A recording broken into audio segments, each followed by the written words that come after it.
24 ఏళ్ల కిందట ఎక్కడైతే గులాబీ జెండా మొట్టమొదటిసారి ఎగిరిందో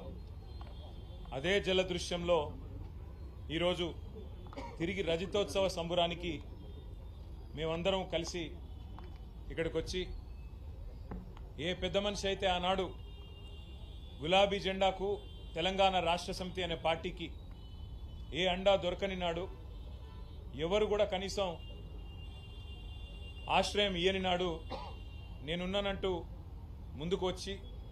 తన ఇంటిని ఆ రోజు మా పార్టీ ఆఫీస్కు ఇచ్చి వెన్నుదట్టి గుండె ధైర్యాన్ని ఇచ్చి ముందుకు నడిపిన స్వర్గీయ ఆచార్య కొండా లక్ష్మణ్ బాపూజీ గారి జలదృశ్యంలో ఈరోజు మళ్ళీ వారికి నివాళులు అర్పించి కలుసుకోవడం గొప్పగా ఉంది, సంతోషంగా ఉంది. పెద్దలు కొండా లక్ష్మణ్ బాపూజీ గారు కానీ స్వర్గీయ ఆచార్య కొత్తపల్లి జయశంకర్ గారు కానీ ఈ ఉద్యమానికి మా పార్టీ ప్రస్థానానికి ఒక రకంగా చెప్పాలంటే స్ఫూర్తి మూల స్తంభాలు వారు. టీఆర్ఎస్ పార్టీ ఆనాడైనా ఈనాడైనా ఉద్యమ పార్టీగా రాష్ట్రాన్ని సాధించి అధికార పార్టీగా ఉజ్వల తెలంగాణను ఆవిష్కరించి ఇవాళ ప్రతిపక్ష పార్టీగా ప్రజల పక్షాన గట్టిగా నిలబడి పోరాడుతున్నది అంటే ఆనాడు ఇట్లాంటి పెద్దలు అందించిన ప్రజాస్వామిక స్ఫూర్తి, పెద్దలు కేసీఆర్ గారి నాయకత్వ పటిమ అనేది చెప్పక తప్పదు. ఇవాళ 24 ఏళ్లు నుండి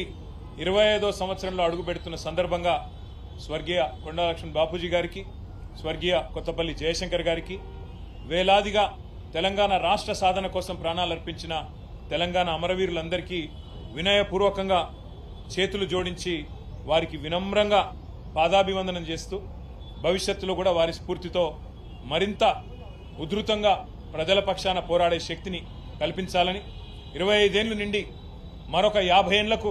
బలమైన పునాది ఆ పెద్దల ఆశీస్సులతో తెలంగాణ ప్రజల పక్షాన కొట్లాడే అవకాశం మాకు రావాలని మనస్ఫూర్తిగా కోరుకుంటూ